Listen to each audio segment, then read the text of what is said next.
അപ്പോൾ കുറച്ച് ദിവസമായി നടിയെ ആക്രമിച്ച കേസ് ഞാനൊരു കോണ്ടൻ്റ് ആക്കിയിട്ട് എടുത്തിട്ട്, പ്രത്യേകിച്ചൊന്നുമല്ല, കാര്യമായിട്ട് അതിലൊന്നും പറയാനില്ല.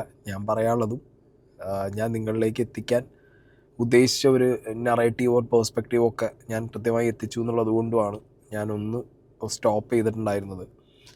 പിന്നെ എനിക്ക് തോന്നി ഞാൻ കൂടുതൽ മുന്നോട്ട് ആ വിഷയമായിട്ട് പോയി കഴിഞ്ഞാൽ ഞാൻ എൻ്റെ ഒരു മൂഡ് വെച്ചിട്ട് എന്താ പറയുക, ഞാൻ പല രീതിയിൽ ഇതിനെ തിരിച്ചു മറിച്ചൊക്കെ ഇട്ട് ചിന്തിച്ച് പല സാധനങ്ങളും ലിങ്ക് ചെയ്ത് പല രീതിയിലുള്ള കോൺസ്പിറസീസ് ഞാൻ കൊണ്ടുവരും. അത് ചിലപ്പോൾ പലർക്കും ഭയങ്കര വിഷയമായിട്ട് വരും. ചിലപ്പോൾ എന്താ പറയുക, ഇനി ഇത് മുന്നോട്ട് റീഇൻവെസ്റ്റിഗേഷനൊക്കെ ഉള്ള സമയത്ത് ഞാൻ റീഇൻവെസ്റ്റിഗേഷൻ ഏതെങ്കിലും വഴിക്ക് അങ്ങനെ ഞാൻ പറഞ്ഞൊരു നറേറ്റീവിൽ പോയി കഴിഞ്ഞ് കഴിഞ്ഞാൽ വീണ്ടും അത് ചിലപ്പോൾ എൻ്റെ തലയിൽ വന്നിരിക്കും എന്നൊക്കെ ഉള്ളത് കൊണ്ട് ഞാനൊന്ന് ഹോൾഡ് ചെയ്ത് വെച്ചതായിരുന്നു. ആൻഡ് ഇപ്പോൾ ഞാൻ ഇന്നലെ ഒന്ന് രണ്ട് പേര് സംസാരിക്കുന്നത് കണ്ട സമയത്ത് എനിക്ക് തോന്നി, വൈ നോട്ട്, ഇതിൻ്റെ വേറൊരു കൈൻഡ് ഓഫ് നറേറ്റീവും കൂടി നിങ്ങളുമായിട്ട് ഷെയർ ചെയ്ത് കഴിഞ്ഞാൽ നിങ്ങളുടെ തോട്ട്സ് എനിക്ക് കിട്ടും. എൻ്റെ തോട്ട്സ് നിങ്ങൾക്ക് മനസ്സിലായി കഴിഞ്ഞ് കഴിഞ്ഞാൽ എന്നെ നിങ്ങൾക്ക് കറക്റ്റ് ചെയ്യാം. ഇല്ലെങ്കിൽ അങ്ങനത്തെ ഒരു കോൺസ്പിറസിയേ ഇല്ല എന്ന് പറഞ്ഞിട്ട് നിങ്ങൾക്ക് അത് എന്ത് ചെയ്യാം, ഇഗ്നോർ ചെയ്ത് കളയാം. ഇപ്പം മേജറായിട്ട് 2 ആക്ടിവിറ്റീസാണ് ഈ ഒരു വിഷയത്തിൽ നടന്നിട്ടുള്ളത്. ഒന്ന്, ദിലീപിനെ വിട്ടയച്ച മാനദണ്ഡങ്ങൾ തനിക്കും ബാധകം.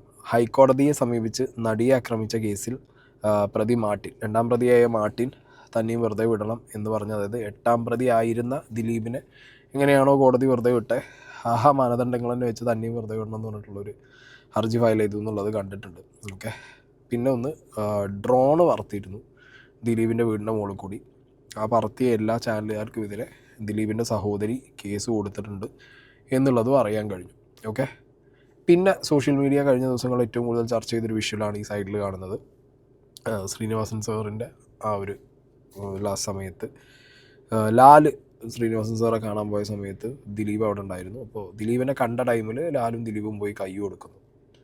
കുറേ പേര് കമൻറ്റ് ബോക്സിൽ, അമ്പടാ ഇതെന്ത് സംഭവിച്ചു, ഇനി ഭാഗ്യലക്ഷ്മി എന്ത് ചെയ്യും, ഇനി ഇപ്പോൾ അഡ്വക്കേറ്റ് മിനി എന്ത് ചെയ്യും, ലാൽ ഇത്രയും കാലം ഇരയ്ക്കൊപ്പം അവൾക്കൊപ്പം എന്നൊക്കെ പറഞ്ഞിട്ട് ഇതാ നടക്കുന്നു, ഇപ്പോൾ ഈ ദിലീപിന് പോയി കൈ കൊടുക്കൂ. ആക്ച്വലി ദിലീപ് ഇപ്പോൾ കോടതിയിൽ നിന്ന് കുറ്റവിമുക്തനായ, സംശയം അവർക്ക് ക്ലിയർ ചെയ്യാൻ പറ്റിയില്ല പ്രോസിക്യൂഷന്. ഓക്കെ. ആ സോളിഡായിട്ടുള്ള എവിഡൻസ് കൊണ്ടുവരാൻ പറ്റിയില്ല ദിലീപിൻ്റെ ഒരു കോൺസ്പിറസി പ്രൂവ് ചെയ്യാൻ വേണ്ടിയിട്ട്. സോ അതിൻ്റെ ഒരു ആനുകൂല്യത്തിൽ ദിലീപ് കുറ്റക്കാരനല്ല എന്ന് കോടതി വിധിച്ചിരിക്കുന്നു. മേൽക്കോടതികൾ ഇഷ്ടം പോലെ ഉണ്ട്. ഇവർക്ക് ഇനി മുന്നോട്ട് ഭാവിയിൽ എന്ത് ചെയ്യാം, അവിടേക്ക് അപ്പീലായിട്ട് പോവാം. അപ്പോൾ അവിടേക്ക് എന്താ വരുന്നതെന്നുള്ളത് നമുക്ക് അറിയില്ല. പക്ഷേ as per now Dileep free ആണ്. അപ്പോൾ ഫ്രീ ആയിട്ടിരിക്കുന്ന ഒരാളെ പോയി കൈ കൊടുക്കുന്നതിന് പ്രത്യേകിച്ച് ലാലിനെ പോയിട്ട് ക്രൂശിച്ചിട്ട് വല്ല കാര്യമുണ്ടോ, പറഞ്ഞിട്ടൊരു കാര്യമില്ല. ബട്ട് സ്റ്റിൽ നമുക്ക് ഇങ്ങനെ പറയാം, ആ ലേഡി ഓടിച്ചെന്നത് ലാലിൻ്റെ അടുത്താണ്. ആ ലേഡി ഫസ്റ്റ് ഈ നടന്ന കാര്യങ്ങൾ പറയുന്നത് ലാലിൻ്റെ അടുത്താണ്. ഈ വിഷയങ്ങൾ സംഭവിച്ച സമയത്ത് ഇത് ചെയ്ത ആൾക്കാരെ കൊല്ലാനുള്ള ദേഷ്യം ലാലിനുണ്ടായിരുന്നു എന്നൊക്കെ പറഞ്ഞ് മീഡിയൻ്റെ മുന്നിൽ പറഞ്ഞ ഒരാളാണ് ലാൽ. സ്റ്റിൽ ദിലീപ് സംശയത്തിൻ്റെ റഡാറിൽ അവൾക്കൊപ്പം ഇരയ്ക്കൊപ്പം എന്ന് പറയുന്ന ആളുകളുടെ മുന്നിൽ നിൽക്കുമ്പോൾ ലാൽ എന്തിനു പോയി കൈ കൊടുത്തു എന്നുള്ളൊരു ചോദ്യം പലർക്കും ചോദിക്കാം. ഞാൻ അങ്ങനെ ചോദ്യം ചോദിക്കുന്നവരുടെ മുന്നിലേക്ക് വേറൊരു സ്ക്രീൻഷോട്ട് വെച്ച് തരാം. ഇതിൽ ഡയറക്ടർ ലാൽ ഇപ്പോഴും ദിലീപ് എന്ന് പറഞ്ഞ ആക്ടറെ ഫോളോ ചെയ്യുന്നുണ്ട്. പക്ഷെ അപ്പുറത്ത് നടിയെ ഫോളോ ചെയ്യുന്നില്ല. ഇൻസ്റ്റാഗ്രാമിലൊരു ഫോളോ കൊണ്ട് എന്ത് എന്ന് ചോദിക്കുന്നവരുണ്ടാവും. ഇതൊരു ഫോളോയിൽ നിൽക്കുന്ന കാര്യം മാത്രമായിട്ട് എനിക്ക് തോന്നുന്നില്ല. പലപ്പോഴായിട്ട് ലാല് തന്നെ ഇതിൻ്റെ ബാക്കിലൊരു ഗൂഢാലോചന ഇല്ല, ദിലീപ് കുറ്റക്കാരനാണ് എന്ന് ഞാൻ വിചാരിക്കുന്നില്ല, ഞാൻ കരുതുന്നില്ല, അങ്ങനെയൊക്കെ പറഞ്ഞ് കുറേ സ്റ്റേറ്റ്മെൻറ്റ്സ് ഒക്കെ ഇട്ടിട്ടുണ്ട്. എന്താണെങ്കിലും നടിയെ ദിലീപിനെ ഫോളോ ചെയ്ത മാതിരി ലാൽ ഇൻസ്റ്റാഗ്രാമിൽ ഫോളോ ചെയ്യുന്നില്ല. അപ്പോൾ ഇൻസ്റ്റാഗ്രാം ഫോളോ ഒക്കെ നോക്കിയിട്ട് നീ വലിയ സംഭവം ഉണ്ടാക്കണമെന്ന് ചോദിക്കുന്നവരോട് അതല്ല, അതൊക്കെ മുകളിലൊരു സാധനം വേണമെന്നുണ്ടെങ്കിൽ ഞാൻ വെച്ച് തരാം. ഓക്കെ.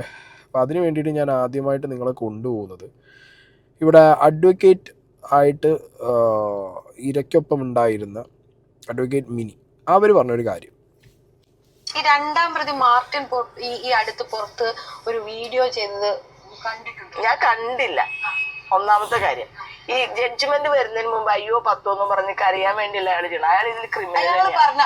അയാൾ ക്രിമിനൽ. അയാൾ പറഞ്ഞ വേറൊരു കഥയാണ്. അതായത് ഇത് ദിലീപിനെ കൊടുക്കാൻ വേണ്ടി ലാലും ലാലിന്റെ മകനും കൂടി പ്ലാൻ ചെയ്ത വേറൊരു കഥയാണ് അയാൾ അതിനകത്ത് അവതരിപ്പിച്ചത്. വേറൊരു കാര്യം അറിയോ, ഈ ലാലിന്റെ സ്റ്റുഡിയോയിലെ ഓണർ ആരാണെന്നറിയാം? അപ്പോയിന്റ് ചെയ്തതല്ലേ ദിലീപും ഈ പൾസർ സുനിയും മാർട്ടിനും. ലാൽ ക്രിയേഷൻസിന്റെ ഡ്രൈവർമാരെന്നല്ലേ നിങ്ങൾക്കറിയണത്. അതിലെ പങ്കാളി ആരാണെന്ന് അറിയാമോ?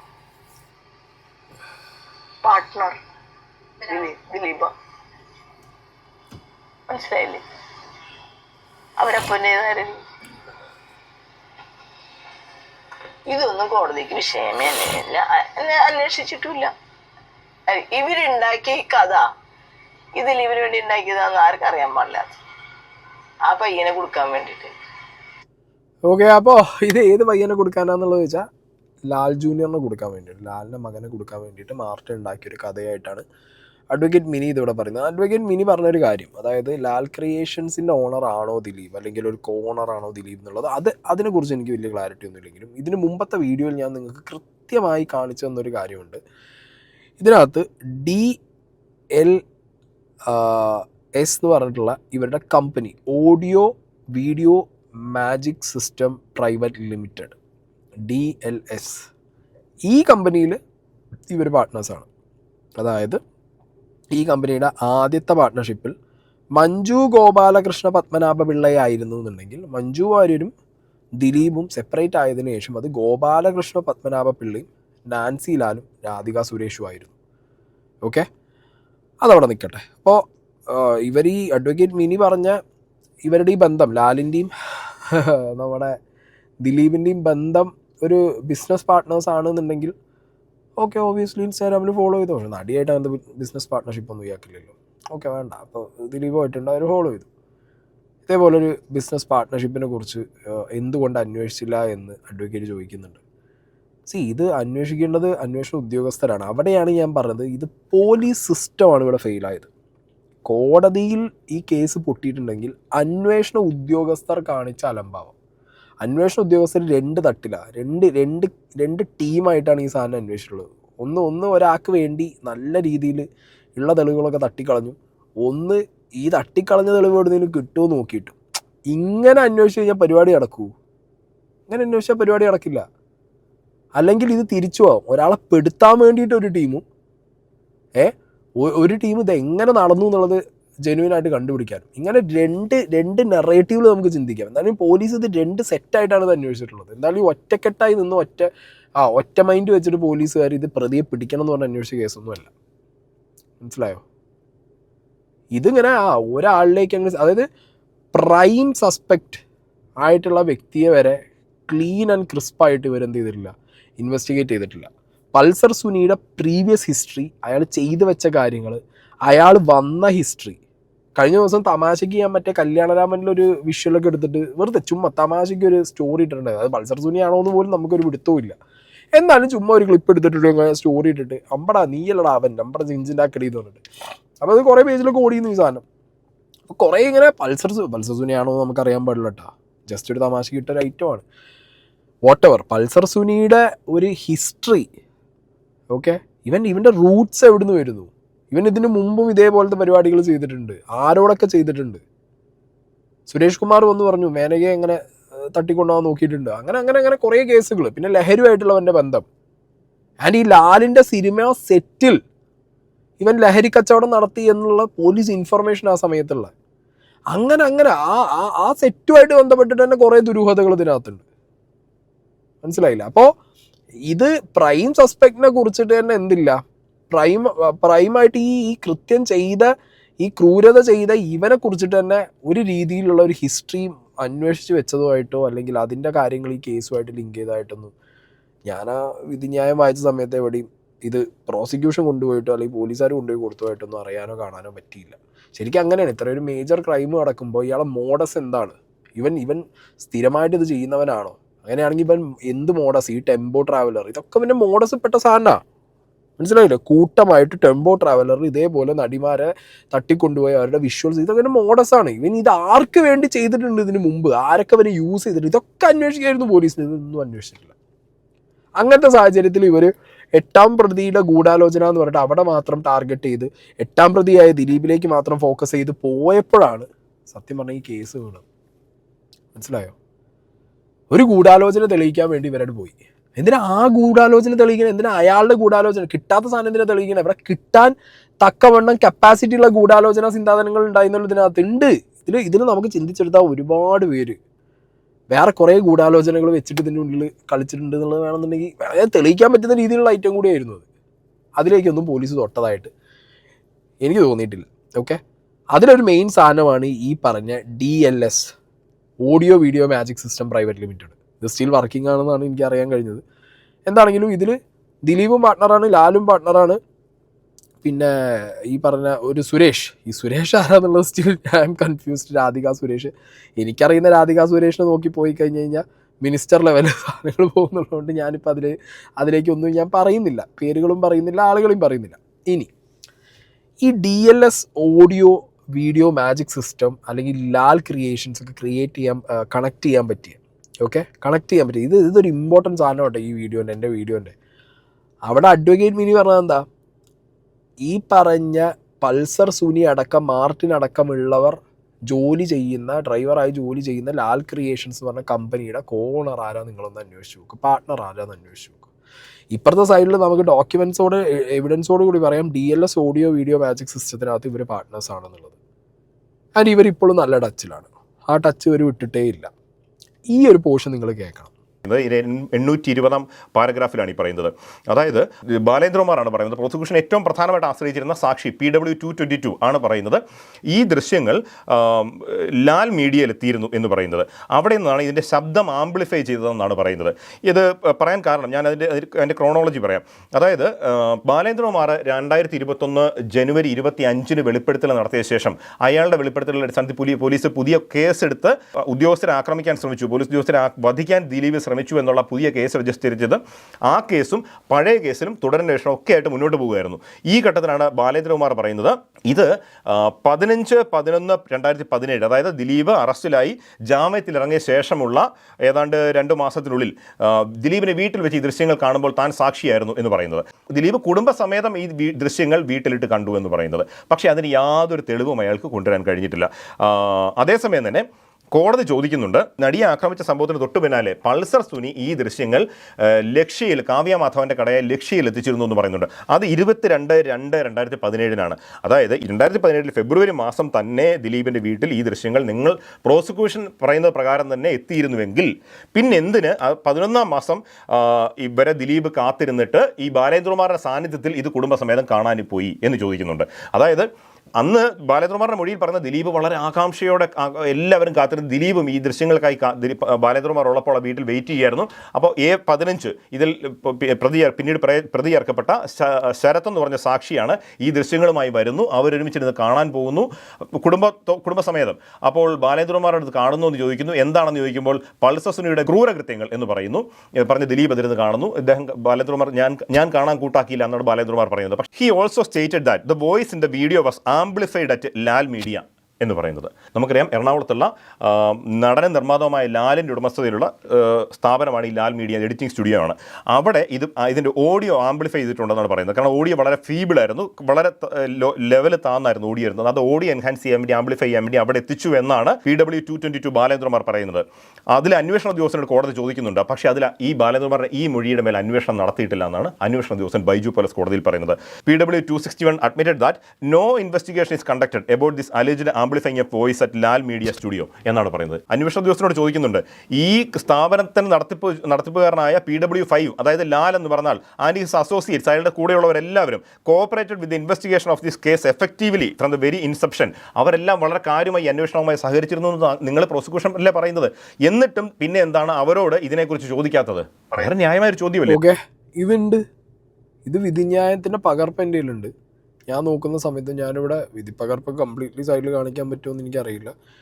എന്നാണെങ്കിലും ഒരു ചെറിയ പോർഷനായിട്ട് ഞാൻ വയ്ക്കാം. ഇതിനകത്ത് ക്ലിയർ ആയിട്ട് പറയുന്നുണ്ട്. He also stated that the voice in the video was amplified at Lal Media. PW261 admitted that no investigation is conducted about this alleged amplifying of voice at Lal Media Studio. PW5 is one of the partner of Lal Media.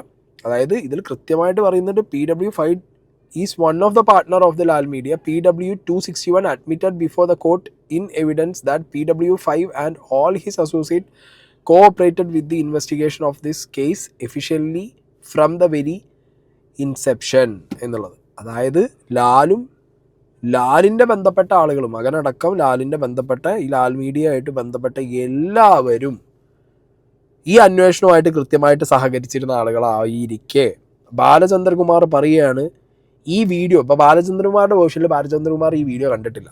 ദിലീപിൻ്റെ വീട്ടിൽ ബാലചന്ദ്രകുമാർ ചെല്ലുന്ന ആ ഒരു ടൈമിൽ ഈ video play ചെയ്യാൻ പോകുമായിരുന്നു. അപ്പോൾ എല്ലാവരും ഒരു സിനിമ കാണുന്ന പോലെ ഇതിങ്ങനെ പൾസർ സുനിയുടെ അക്രമങ്ങൾ എന്ന് പറഞ്ഞിട്ട് കാണാതിരിക്കുക എന്നുള്ളതാണ് അന്ന് ബാലചന്ദ്രകുമാറിൻ്റെ മൊഴിയായിട്ട് ഇവിടെ കൊടുത്തിട്ടുള്ളത് കോടതിയിൽ.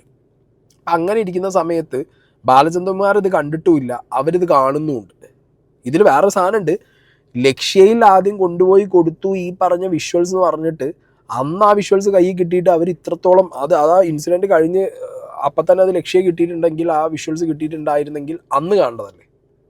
പിന്നെ എന്തുകൊണ്ട് അവരിങ്ങനെ ആദ്യമായിട്ട് ഈ വിഷ്വൽസ് കാണാനിരിക്കുന്നത് പോലെ ഇവിടെ വന്നിരുന്നു എന്നുള്ളൊരു ചോദ്യമൊക്കെ ഇതിനകത്തുണ്ട്. അതിലേക്കൊക്കെ നമുക്ക് വരാം. അവിടെയൊക്കെയാണ് ബാലചന്ദ്രകുമാറിൻ്റെ മൊഴീൻ്റെ ക്രെഡിബിലിറ്റി പൊളിയുന്നത്. പക്ഷേ എന്നാലും പോലീസ് ഉദ്യോഗസ്ഥർ, ഇതിൻ്റെ അന്വേഷണ ഉദ്യോഗസ്ഥർ, ഇതിൻ്റെ ഇൻവെസ്റ്റിഗേഷൻ ടീം എന്തുകൊണ്ട് ലാൽ ക്രിയേഷൻസിൽ ഇതിൻ്റെ ഓഡിയോ എൻഹാൻസ് ചെയ്തു എന്നുള്ള മൊഴി കണക്കിലെടുത്ത് അവിടെ പോയി അന്വേഷണം നടത്താഞ്ഞത്, അതും ലാലും ടീമും ഇത്രത്തോളം ക്ലോസ് ആയിട്ട് ഇവർക്ക് ഈ ഇൻവെസ്റ്റിഗേഷൻ ടീമിന് ഫുൾ സഹകരിക്കുന്നുണ്ടെങ്കിൽ ഈസി ആയിട്ട് ഇവർക്ക് അത് ചെക്ക് ചെയ്യാമല്ലോ അവിടെ. അപ്പോൾ അത് എന്തുകൊണ്ട് ചെക്ക് ചെയ്തില്ല എന്നുള്ള കോടതിയുടെ ചോദ്യത്തിന് മുന്നിൽ ഇവർക്ക് ഉത്തരം മുട്ടിപ്പോയി പ്രോസിക്യൂഷന്. അവിടെയാണ് ഞാൻ പറഞ്ഞത്, അന്വേഷിച്ചത് ശരിക്കും എന്തിനാ? സിമ്പിളായിട്ട് ആരെ രക്ഷിക്കാനാണ് അന്വേഷണ ഉദ്യോഗസ്ഥർ അന്വേഷിച്ച് എന്നുള്ളത് നിങ്ങൾക്ക് സംശയമുള്ളത് നിങ്ങൾ കമൻറ്റ് ബോക്സിലുണ്ട്. ആരെ രക്ഷിക്കാനാണ് എൻ്റെ മൈൻഡിലുണ്ട്. പക്ഷെ ഞാനിപ്പോൾ പറയുന്നില്ല, കാരണം എനിക്ക് 1-2 കാര്യം കൂടി ഇതിൽ ക്ലിയർ ആയി കഴിഞ്ഞ് കഴിഞ്ഞാൽ മേ ബി 1-2 വീഡിയോ അടുത്ത് ചെയ്യുന്നതിൽ ഞാനിത് ആയിരിക്കുന്നേ പറയാൻ പറ്റൂ. കാരണം ഇതിലൊക്കെ പറയുമ്പോൾ പറയാം, നമുക്ക് ഒരുപാട് റെസ്ട്രിക്ഷൻസ് ഉണ്ട്, നമുക്ക് ഒരുപാട് വിഷയങ്ങളുണ്ട് ഇത് പറയാൻ, മനസ്സിലായോ? അപ്പോഴത്തേക്കും നമ്മളെ പൂട്ടാനുള്ള വഴികൾ വരും, നമ്മളെ തീർക്കാനുള്ള വഴികൾ വരും, അങ്ങനെയൊക്കെ വരും. അപ്പോൾ എന്താണെങ്കിലും ഇത് വീണ്ടും നിങ്ങൾക്ക് കണക്റ്റ് ആയല്ലോ. കൃത്യമായിട്ട് ബാലചന്ദ്രകുമാറിൻ്റെ മൊഴിയിൽ ലാൽ മീഡിയയിൽ ഇതിൻ്റെ ഓഡിയോ എൻഹാൻസ് ചെയ്തു എന്നുള്ള മൊഴി കൊടുത്തിട്ട് പോലും എന്തുകൊണ്ട് ഇവിടെ ഒരു അന്വേഷണം നടന്നില്ല ഇതിൽ പ്രോപ്പറായിട്ട്? അത് പറയുമ്പോഴാണ് DLS audio video magic system private limited എന്ന് പറഞ്ഞ കമ്പനിയിലുള്ള ഇവരുടെ ഷെയറും ഇൻസ്റ്റാഗ്രാമിൽ ഫോളോ ചെയ്തതും ശ്രീനിവാസൻ്റെ അവിടെ കൈ കണ്ടപ്പോൾ നീ ചെന്ന് കൈ കൊടുത്തു. വേണമെങ്കിൽ കൂട്ടി വായിക്കാം, ഏത് ആസ്പെക്റ്റിലും ഈ സാധനങ്ങൾ കൂട്ടി വായിച്ചുകൂടെ? അപ്പോൾ അതവിടെ നിൽക്കട്ടെ. ഇനി നേരത്തെ ഞാൻ പൾസർ സുനിയുടെ കേസ് പറഞ്ഞ പോലെ ഞാൻ നോക്കുമ്പോൾ ഇൻസ്റ്റാഗ്രാമിലൊക്കെ 1-2 റീൽസ് കടന്ന് കളിക്കുന്നുണ്ട്, എനിക്ക് കുറേ പേര് ഷെയർ ചെയ്തു. അതായത് നടിയെ ആക്രമിച്ച ആ സംഭവം ഉണ്ടായ വിഷയം കഴിഞ്ഞ് അതിന് ശേഷം പലരും ഇത് അങ്ങനെയായിട്ടാണ് പറയുന്നത്, ഈ സിനിമാ സെറ്റിൽ ഇതേ നടി, ആക്രമിക്കപ്പെട്ട നടി ലാലിനെതിരെയും പിന്നെ ശ്രീനാഥ് ബാസിക്കെതിരെയും വേറെ ആ സിനിമയായിട്ട് ബന്ധപ്പെട്ട 1-2 പേർക്കെതിരെ ഒരു കേസ് കൊടുത്തിട്ടുണ്ടായിരുന്നു എന്നുള്ളത് ശരിക്കും അത് തെറ്റാണ്. അത് ആ നടിയല്ല കൊടുത്തത്, അത് വേറൊരു ജൂനിയർ ആർട്ടിസ്റ്റ് ആയിട്ടുള്ള വന്നുള്ള ഒരു നടിയാണ് ആ സെറ്റിൽ ആ സിനിമയിൽ വിഷയങ്ങളുണ്ടെന്ന് പറഞ്ഞിട്ട് കേസ് കൊടുത്തത്. അതും നടി ആക്രമിക്കപ്പെടുന്നതിൻ്റെ എത്രയോ മാസങ്ങൾക്ക് മുമ്പ്. അതായത് ഈ ലാലിൻ്റെ മകൻ്റെ ഹണീബി 2 എന്നുള്ള സിനിമ ഷൂട്ട് ചെയ്യുന്ന ആ ലൊക്കേഷനിൽ നടി ആക്രമിക്കപ്പെടുന്നതിന് മുമ്പേ ഒരു സ്ത്രീക്ക്, ഒരു നടിക്ക് ഒരു ഇത് സമാന ഇൻസിഡൻറ്റ് എന്ന് പറയാൻ പറ്റില്ല, ബട്ട് ഒരു സ്ത്രീക്ക് അനുഭവിക്കേണ്ടി വന്ന ഒരു വിഷയം, ഓക്കെ, കൂടുതൽ അങ്ങോട്ട് എക്സാജറേറ്റ് ചെയ്ത് ഞാൻ പറയുന്നില്ല. ഒരു സ്ത്രീ അവിടെ ഒരു കേസ് കൊടുത്തു, ഒരു നടി കേസ് കൊടുത്തു, ഒരു ജൂനിയർ ആർട്ടിസ്റ്റ് കേസ് കൊടുത്തു. അതിൻ്റെ ഡീറ്റെയിൽസ് ഒന്നും എടുത്ത് നോക്കേണ്ടത് ഈ ഒരു വിഷയത്തിൽ ഭയങ്കര ഒരു മെയിൻ ഇമ്പോർട്ടൻ്റ് കാര്യമാണ്. കാരണം ഒരു ഇൻസിഡൻറ്റ് ഉണ്ടാകുമ്പോൾ ആ ഇൻസിഡൻറ്റ് ഉണ്ടാവുന്നതിൻ്റെ ടോപ്പ് ടു ബോട്ടം പാസ്റ്റും പ്രസൻറ്റും അന്വേഷിക്കുക എന്നുള്ളത് പോലീസ് ചെയ്യേണ്ട പരിപാടിയാണ്, അല്ലേ? നേരത്തെ ഞാൻ പറഞ്ഞ പോലെ പൾസർ സുനിയുടെ ഹിസ്റ്ററി തപ്പണം. അതുപോലെ നടി ആക്രമിക്കപ്പെട്ടു, നടി അപ്പം അഭിനയിക്കുന്ന സിനിമയുടെ ബാക്ക്ഗ്രൗണ്ട്, സിനിമാക്കാരുടെ ബാക്ക്ഗ്രൗണ്ട്, അതിനെ ചുറ്റിപ്പറ്റി എന്തെങ്കിലും ഉണ്ട്. അപ്പോൾ നേരത്തെ പറഞ്ഞല്ലോ, പൾസർ സുനി എന്ന് പറഞ്ഞ വ്യക്തിക്ക് ആ സിനിമാ സെറ്റിൽ ലഹരിയുടെ പരിപാടികൾ ഉണ്ടായിരുന്നു എന്നുള്ളത് പോലീസിന് ഈ നടി ആക്രമിച്ച സംഭവം ഉണ്ടായതിനു ശേഷം അവർക്കത് കിട്ടിയിട്ടുണ്ട് ഡീറ്റെയിൽസ്. അപ്പം ആ സെറ്റിൽ എന്തൊക്കെ ഉണ്ടായിട്ടുണ്ട്, ആ സെറ്റ് എങ്ങനെയായിരുന്നു, ഇത് ക്ലീൻ സെറ്റായിരുന്നു എന്നുള്ളത് അന്വേഷിക്കേണ്ടേ പോലീസ്. അതിനെക്കുറിച്ചുള്ള ഒരു പരാമർശം വരണ്ടേ, അതിലേക്ക് പോകണ്ടേ പ്രോസിക്യൂഷൻ? അതൊക്കെയാണ് ഈ കേസ് പൊട്ടാനുള്ള ഏറ്റവും വലിയ റീസൺ എന്ന് പറയുന്നത്. കാരണം എപ്പോഴും എന്താ പറയുക, ഒരു പ്രീവിയസ് ഒരു ക്രൈം മോഡസ് ഉള്ള ഒരു സംഗതി, ഒരു മനുഷ്യൻ അല്ലെങ്കിൽ ഒരു ക്രൈം മോഡസ് ഉള്ള ഒരു കൂട്ടം ആളുകളാണെങ്കിൽ അവരിലേക്കും സംശയം നീട്ടാൻ വളരെ സുഖമാണ്. ഇതൊന്നും തൊട്ടിട്ടില്ല. അതാണ് ഞാൻ ചോദിച്ചത്. ഇവിടെ സത്യത്തിൽ ആരെ പെടുത്താനും ആരെ രക്ഷിക്കാനും വേണ്ടിയിട്ടാണ് ഇവർ ഈ കളി കളിച്ചത്? ഇൻവെസ്റ്റിഗേഷൻ ടീം എന്നുള്ളതാണ് അപ്പോൾ സംശയം വരുന്നത്. എന്താണെങ്കിൽ ആ കേസിലേക്ക് നമുക്കൊന്ന് പോയേക്കാം. Young actress was found to be true against Jean Paul Lal എന്നൊക്കെ പറഞ്ഞിട്ട് ഇതേപോലെ നിങ്ങൾക്ക് നടിയുടെ പരാതി പോലീസ് അന്വേഷണം എന്നൊക്കെ പറഞ്ഞ് നിങ്ങൾക്ക് കാണാം. എഗെയിൻ ഞാൻ പറയുന്നു, ഇത് ആക്രമിക്കപ്പെട്ട നടിയല്ല, ഇത് വേറൊരു ജൂനിയർ ആർട്ടിസ്റ്റാണ്. ഈ ഒരു കംപ്ലീറ്റ് കേസിൻ്റെ ഫുൾ ഹിസ്റ്ററി ഞാനിവിടെ വെച്ചുതരാം. ഇതുമായിട്ട് ലിങ്ക് ചെയ്യുന്ന കുറച്ച് പേരുകളും കുറച്ച് ആക്ടിവിറ്റീസും ഉണ്ട്, ഒന്ന് ചെക്ക് ചെയ്യാം. നടിയോട് ലൈംഗിക ചുവയോട് സംസാരിച്ചതിന്റെ പേരിലാണ് ഇപ്പോൾ പനങ്ങാട് പോലീസ് സംവിധായകൻ ജീൻ പോൾ ലാലിനും നടൻ ശ്രീനാഥ് ഭാസിക്കും സിനിമയിലെ സാങ്കേതിക പ്രവർത്തകരായ അനൂപ്, അനിരുദ്ധ് എന്നിവർക്കുമെതിരെ കേസെടുത്തിരിക്കുന്നത്. ഇവർക്കെതിരെ എഫ്ഐആർ രജിസ്റ്റർ ചെയ്തിട്ടുണ്ട്. ഇവരെ പ്രതികളാക്കി എഫ്ഐആർ രജിസ്റ്റർ ചെയ്തിട്ടുണ്ട്. 2016 നവംബർ 16 ഹണിബി 2 ചിത്രീകരണത്തിനിടെയാണ് സംഭവം ഉണ്ടായത്. യുവനടി കൊച്ചിയിലെ ഒരു ഹോട്ടലിൽ എത്തുകയും ഇവരോട് സിനിമയിൽ അഭിനയിച്ചതിന്റെ പ്രതിഫലം ചോദിക്കുകയും ചെയ്തു. ഈ സമയത്ത് പ്രതിഫലം നൽകാതെ ലൈംഗിക ചുവയോട് സംസാരിച്ചു എന്നുള്ളതാണ് ഈ സ്ത്രീയുടെ പരാതി. വഞ്ചനയ്ക്കും ലൈംഗിക ചുവയോട് സംസാരിച്ചതിനുമാണ് ഇപ്പോൾ കേസ് രജിസ്റ്റർ ചെയ്തിരിക്കുന്നത്. കൊച്ചി പനങ്ങാട് പോലീസാണ് കേസ് എടുത്തിരിക്കുന്നത്. നടിയുടെ മൊഴി ഇതിനകം തന്നെ ഇൻഫോ പാർക്ക് CI രേഖപ്പെടുത്തിയിട്ടുണ്ട്. മറ്റുള്ളവരെ, അതായത് ജീൻ പോൾ ലാല്, അനൂപ്, അനിരുദ്ധ്, ശ്രീനാഥ് ഭാസി എന്നിവരെ പോലീസ് ചോദ്യം ചെയ്യാൻ തീരുമാനിച്ചിട്ടുണ്ട്. അത് ഒരുപക്ഷെ ഇന്നുണ്ടായേക്കും. എന്തായാലും ഇതുമായി ബന്ധപ്പെട്ട യുവനടി നൽകിയ പരാതിയിൽ യുവനടിയുടെ മൊഴി എടുത്തു കഴിഞ്ഞു. ഇതിനുശേഷമാണ് ഈ 4 പേർക്കുമെതിരെ പോലീസ് എഫ്ഐആർ രജിസ്റ്റർ ചെയ്തിരിക്കുന്നത്. 2016 നവംബർ 16 നടി ആക്രമിക്കപ്പെടുന്നതിന് മാസങ്ങൾക്ക് മുമ്പ്, മാസങ്ങൾക്ക് മുമ്പ് നടന്നൊരു ഇൻസിഡൻറ്റ് കൃത്യമായിട്ട് അത് കേസാവുന്നു. അതിലുള്ള പേരുകൾ നിങ്ങൾ ശ്രദ്ധിക്കണം. ഇതിലൊരു പേര് പറയുന്നുണ്ട് അനൂപ് എന്നുള്ള പേര്. ഞാനപ്പോൾ വളരെ ക്യൂരിയസ് ആയിട്ട് ഈ അനൂപ് എന്നുള്ള പേരാരാ, നമുക്ക് അതൊന്നും അറിയണം, ആരാണ് ഈ അനൂപ് എന്നുള്ളത്. അത് ഞാൻ മൈൻഡിൽ വെച്ചു. പിന്നെ എൻ്റെ മൈൻഡിൽ പോയ ഫസ്റ്റത്തെ ഒരു കാര്യം, ഈ നടിക്കുണ്ടായ ഒരു ആക്രമണം, അതും ഇതും തമ്മിൽ എന്തെങ്കിലുമൊക്കെ സിമിലാരിറ്റീസ് ഉണ്ടോ, ഏതെങ്കിലും രീതിയിൽ നമുക്ക് ഇപ്പോൾ അത് കണക്ട് ചെയ്യാനുള്ള വഴികളല്ല ഞാൻ നോക്കുന്നത്. ബട്ട് സ്റ്റിൽ ഈ സംഗതി ഒന്ന് ഡീറ്റെയിൽ ആയിട്ട് പോലീസുകാർ അന്വേഷിച്ചിരുന്നെങ്കിൽ എന്ന് ഞാൻ നോക്കുമ്പോൾ ഇത് ഈ കേസ് എന്നുള്ളതും തൃക്കാക്കര പോലീസ് സ്റ്റേഷനിലാണ്. മനസ്സിലായി? ഇതിനൊരു കണക്ഷൻ ഉണ്ട്, ഞാൻ കാണിച്ചു തരാം. സംവിധായകൻ ജീൻ പോൾ ലാലിനെതിരായ കേസിൽ പരാതിക്കാരിയുടെ മൊഴി രേഖപ്പെടുത്തിയതിനു പിന്നാലെ ഹണിബി 2 എന്ന ചിത്രത്തിന്റെ സെൻസർ കോപ്പി പരിശോധിക്കാൻ ഒരുങ്ങുകയാണ് അന്വേഷണ സംഘം. മറ്റാരുടെയോ ശരീരഭാഗങ്ങൾ ചിത്രീകരിച്ച് തന്റേതാണെന്ന തരത്തിൽ പ്രചരിപ്പിച്ചു എന്നതാണ് നടിയുടെ പ്രധാന പരാതി. ഈ സാഹചര്യത്തിലാണ് ചിത്രത്തിന്റെ പകർപ്പ് പരിശോധിക്കുന്നത്. ഇതിനായി പോലീസ് സെൻസർ ബോർഡിനെ സമീപിച്ചു. കൂടാതെ ചിത്രത്തിൽ നടിയോടൊപ്പം അഭിനയിച്ചവരിൽ നിന്നും മൊഴിയെടുക്കും. സിനിമയുടെ ചിത്രീകരണം നടന്ന കുമ്പളത്തെ റമദ ഹോട്ടലിലെത്തി തെളിവെടുക്കും. CCTV ദൃശ്യങ്ങളും മറ്റും ശേഖരിക്കാനും പോലീസ് തീരുമാനിച്ചിട്ടുണ്ട്. ജീൻ പോൾ ലാലിനെ കൂടാതെ production controller Anoop, assistant director Anirudh തുടങ്ങിയവർക്കെതിരെയാണ് കേസെന്ന് പോലീസ് വ്യക്തമാക്കി. അശ്ലീല ചുവയോടെ സംസാരിച്ചു, പ്രതിഫലം തരാതെ വഞ്ചിച്ചു തുടങ്ങിയ ആരോപണങ്ങളും അണിയറ പ്രവർത്തകർക്കെതിരെയുണ്ട്. പരാതിക്കാരിയുടെ മൊഴിയുടെ അടിസ്ഥാനത്തിൽ പ്രാഥമിക അന്വേഷണം നടത്തിയ ശേഷം പ്രതികളെ കസ്റ്റഡിയിലെടുത്ത് ചോദ്യം ചെയ്യുമെന്ന് കേസിലെ അന്വേഷണ ഉദ്യോഗസ്ഥനായ Thrikkakara assistant commissioner PP Shams അറിയിച്ചു. ഇതിൽ ഒരു കാര്യം, തൃക്കാക്കര അസിസ്റ്റന്റ് കമ്മീഷണർ, നിങ്ങൾ ആലോചിക്കണം, ഈ കേസ് ഉണ്ടായ, അതായത് നടിയെ ആക്രമിച്ച കേസ് ഉണ്ടായ ടൈമിൽ PC തോമസ് സംസാരിച്ച സമയത്ത് പറഞ്ഞ ഒരു കാര്യമുണ്ട്. ഇതിനകത്ത് PT തോമസ്, PC ഞാൻ പറഞ്ഞത്, അങ്ങേര് PT സംസാരിച്ച സമയത്ത് പറഞ്ഞൊരു കാര്യമുണ്ട്. ഈ ഫസ്റ്റ് അങ്ങേര് ആ വീട്ടിലെത്തുന്ന സമയത്ത്, ആൻഡോ കൂടെ ആ വീട്ടിലെത്തുന്ന സമയത്ത് നടിയുണ്ട്, ലാലിൻ്റെ വീട്ടുകാരുണ്ട്, ഈ മാർട്ടിൻ ഇരിക്കുന്നുണ്ട്, തൃക്കാക്കര AC ഉണ്ട്. ഇതേ AC തന്നെ ആയിരിക്കും, മാറാനുള്ളൊരു വഴിയില്ല, കാരണം മാസങ്ങൾക്കുള്ളിൽ മാറാൻ വഴിയില്ലല്ലോ. ഇതേ AC അവിടെ ഉണ്ട്.